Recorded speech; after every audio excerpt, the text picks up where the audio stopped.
y vamos a hablar acerca de la vida de Frida Kahlo, que fue una pintora mexicana muy reconocida a nivel mundial.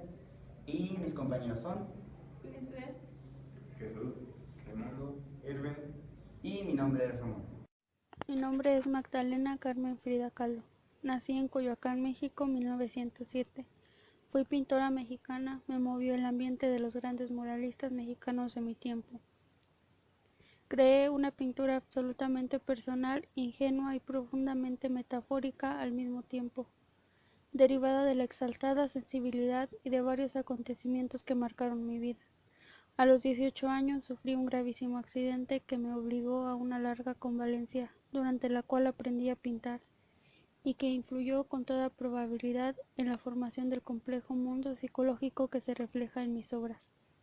En 1929 contraje matrimonio con el muralista Diego Rivera. 3 años después sufrí un aborto que afectó en lo más hondo mi delicada sensibilidad y me inspiró a dos de mis obras más valoradas, Henry Ford Hospital y Frida y el aborto. También son muy apreciadas mis autorretratos, asimismo de compleja interpretación, Autorretrato con monos y Las dos Fridas. Cuando André conoció mi obra, afirmó que era una mexicana surrealista espontánea y me invitó a exponer en París, ciudad en la cual no tuve una gran acogida. Junto a su cuadro, Las dos Fridas.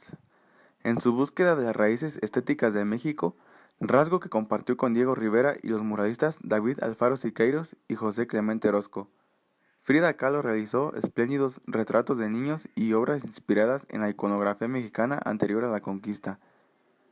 Pero son las telas que se centran en ella misma y en su azarosa vida las que la han convertido en una figura destacada de la pintora mexicana del siglo XX. La obra de Frida Kahlo. La producción de la artista mexicana es un ejemplo de ese tipo de arte que sirve como poderoso instrumento con el que exorcizar la angustia de una realidad hostil. El signo trágico de su existencia, marcada por la lucha contra la enfermedad, había comenzado cuando a los 6 años contrajo un poliomielitis que le dejó importantes secuelas. En 1925 sufrió un grave accidente de tráfico que le fracturó la columna vertebral y la pelvis, además de imposibilitarle tener hijos. El accidente fue la causa de numerosas operaciones futuras y de una salud siempre precaria. A través de la pintura, que empezó a practicar en los largos meses de inmovilidad tras el accidente, Frida Kahlo, influida por las ideas de vindicación de identidad que propagaba el nacionalismo revolucionario, Frida vestía con largas faldas mexicanas, moños trenzados con cintas de colores y collares y pendientes precolombinos. Así la encontramos en Autorretrato como Tehuaná, 1943, colección Natasha Hellman, Ciudad de México.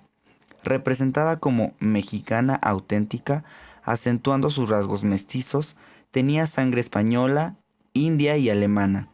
Producto de esa misma ideología nacionalista son los fondos de algunas de sus obras como El autorretrato con monos, 1943, colección Natasha Hellman, Ciudad de México, en el que su figura aparece recortada sobre plantas selváticas y rodeada de animales, o aquellos en los que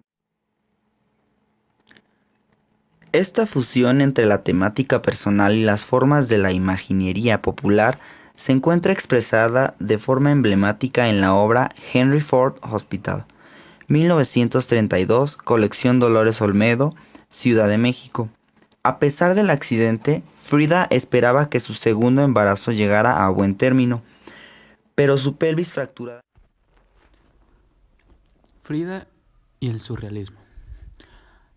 La apariencia inírica de sus imágenes propiciaba la relación de su simbología con el surrealismo, algo que Frida Kahlo negaría rotundamente. Se me tomaba por una surrealista, y ella decía, ello no es correcto y yo nunca he pintado sueños.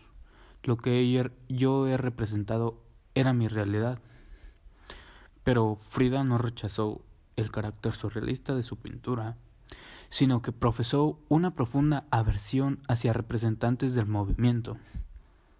había conocido a Breton en México en 1938 y al año siguiente, en vísperas de la Segunda Guerra Mundial, pasó varios meses en París, donde tuvo ocasión de entrar en contacto con otros surrealistas. La opinión que le merecían la expresó sin cortapisas en una carta que escribió desde allí a Nicolas Murray. No puedes imaginarte lo joputas que son esta gente. Me hacen vomitar. Son tan condenadamente intelectuales y degenerados que yo no los aguanto más. Frente a las representaciones oníricas o el automatismo psíquico de las surrealistas, los números símbolos que Frida Kahlo introduce en sus cuadros poseen significaciones precisas y son producto de la actividad consciente. Su obra se origina y procede de una continua indagación sobre sí misma y manifiesta los estados de ánimo de forma precisa y deliberada, materializando las oscilaciones entre el sufrimiento y la esperanza. El carácter simbólico de su pintura da causa a la expresión vehemente. Y ya, que fue una... Pero después de decir qué fue, no más vamos a decir. mis compañeros son... y yo, mi nombre es... ¿Sí? 5, 4. Ya recortes el video, ¿no? Sí. Sí, Ya empezó. ya.